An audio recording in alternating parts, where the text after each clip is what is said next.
Okay, हमारा ये ovarian cancer का जो है चैप्टर ख़त्म हो गया है और इसमें हमने देखा कि प्रोग्नोसिस इसका डिपेंड करता है कि स्टेज ऑफ डिज़ीज़ क्या है, histological type and grade of tumour क्या है, मतलब बायोप्सी से हमें पता चला, स्टेज ऑफ डिज़ीज़ हमें पता चला, सीटी स्कैन एमआरआई से, ठीक है, volume of the residual disease, post surgery क्या है और एज एट प्रेजेंटेशन क्या है, उस पर डिपेंड करता है हमारा prognosis of the ovarian cancer.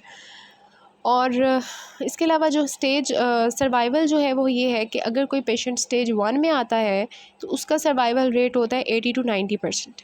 अगर पेशेंट स्टेज 2 पे आपके पास आता है तो उसका सर्वाइवल है 65 to 70%। अगर पेशेंट स्टेज 3 में प्रेजेंट करता है, जो कि मोस्टली पेशेंट्स करते हैं, तो उसका सर्वाइवल रेट है 30 to 50%। और अगर 5 ईयर सर्वाइवल की बात की जा रही है, और अगर उसका स्टेज 4 है तो 15% चांसेस है कि वो 5 साल तक ज़िंदगी गुजारेगा। ठीक है, तो ये सारे आपके हैं related to the ovarian cancer, सारे मैंने आपको बता दिए। अच्छा, इसके बाद आपके जो है वो उन्होंने sex cord stromal tumours, germ cell tumours का बताया हुआ है, उसको जस्ट आप रीड करें। ठीक है, मोस्टली जो आपके जर्म सेल ट्यूमर्स होते हैं उसमें आपको जो प्रेजेंटिंग कंप्लेंट मिलती है वो पेल्विक मास की मिलती है। ठीक है, डिस जर्मिनोमास का याद रखना है कि 50% of the germ cell tumours होते हैं और बायलैटरल होते हैं। ठीक है, और endodermal sinus yolk cell tumour का याद रखना है कि ये second most common germ cell tumours होते हैं और 15% द टोटल होते हैं। ठीक है, और ज़्यादातर ये टॉर्जन और रप्चर के साथ आते हैं। ठीक है, जो इमेच्योर टेराटोमास हैं वो 15 to 20% केसेस में होते हैं, वो मिच्योर और इमेच्योर हो सकते हैं। ठीक है, और ये जो है most common cell type to transform is the epithelium, जो कि स्क्वेमस सेल कार्सिनोमा बना सकती है।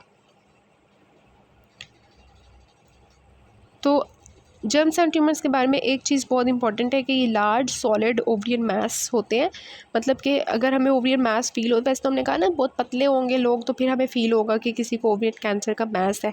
ठीक है, ज़्यादा पतले लोगों में, लेकिन अगर ओवरियन कैंसर का बहुत बड़ा मास है और रैपिडली ग्रो कर रहा है ना, तो वो मोस्टली आपके जर्म सेल ट्यूमर्स होते हैं। ठीक है, देन इसमें जो हमारी कॉम्बिनेशन थेरेपी यूज़ होती है along with the surgery, that is the bleomycin, etoposide and cisplatin. 3 weeks apart हम देते हैं। तो ये जो बाकी मतलब है ना आपका, उसको आप जस्ट रीड करें। ज़्यादातर इस चैप्टर में से जो है ना आपके epidermal epithelial cell tumours important है, वो हमने डिस्कस किए। एपिथेलियल ट्यूमर से जो यूक्यूज़ आए हुए हैं वो डिस्कस कर लेते हैं। 60 ईयर्स ओल्ड पेशेंट, सबसे पहले एज देखें, रिस्क फैक्टर है, comes with a mass in the abdomen. ठीक है, सीटी स्कैन जब हमने किया तो हमें क्या मिला, irregular 15 into 10 centimetres left ovarian tumour. उन्होंने खुद ही बता दिया कि ओवरियन ट्यूमर है, और क्या हुई हुई है, साथ साथ एसाइटिस हुई हुई है, CA-125 भी एलिवेटेड है। She is diagnosed as a case of ovarian cancer, उन्होंने खुद ही बता दिया। Outline the further plan of the patient. ठीक है, तो प्लान में आप जो है वो सारा लिखेंगे कि हाउ विल यू एक्चुअली, वो जो मैंने आपको सारे बताया ना कि कौन कौन से पास आपके पास ऑप्शंस होते हैं डिपेंडिंग अपॉन के पेशेंट की क्या कंडीशन है। ठीक है, वो आप सारे लिखेंगे। ठीक है, कि सबसे पहले आप टोटल कब करोगे फर्टिलिटी प्रिजर्व करने के लिए, कीमो कब करोगे, रेडियो कब करोगे, फॉलोअप में क्या चीज़ जो है वो CA-125 के लेवल्स को चेक करते रहोगे। ठीक है, दैन 55 ईयर्स ओल्ड वुमेन, उस तरह एज ज़्यादा है, उन्होंने खुद ही बता दिया स्टेज 2 ओवरियन कैंसर है। स्टेज 2 मतलब उसने पेल्विस में जो है ना पेल्विस में है वो, तो अब उसका रोल ऑफ सर्जरी इसमें क्या होगी। सर्जरी जो है वो स्टेजिंग के ऊपर की बेस पे की जाती है, और स्टेज 2 में जो है हम अगर तो माइनर केस है तो फेलोपियन जो है फर्टिलिटी प्रिजर्विंग करते हैं। ठीक है, माइनर केसेस हैं तो फर्टिलिटी प्रिजर्वेशन करेंगे, एक साइड का सब कुछ रिमूव करेंगे, और अगर दोनों ओवरीज इन्वॉल्व हैं तो हम सब कुछ निकाल देंगे, यूट्रस, दोनों साइड की फिलोपियन ट्यूब, ओवरीज। ठीक है, और अगर तो स्टेज प्रॉपर्ली नहीं हुई और डीबल्किंग प्रॉपर नहीं हो सकती तो हम सर्जरी जो है वो बाद में भी डिसाइड कर सकते हैं। बस आपने जो है इसमें रोल ऑफ सर्जरी लिखना है कि सर्जरी से एक्चुअली क्या होगा, क्योंकि स्टेज 2 है, अभी पेल्विक ऑर्गन्स तक ही है, तो आप जो है वो डीबल्किंग वगैरह के साथ साथ जो है वो डिपेंडिंग अपॉन फर्टिलिटी प्रिजर्वेशन चाहिए या नहीं, आप एक साइड की या दोनों साइड्स की रिमूव करोगे।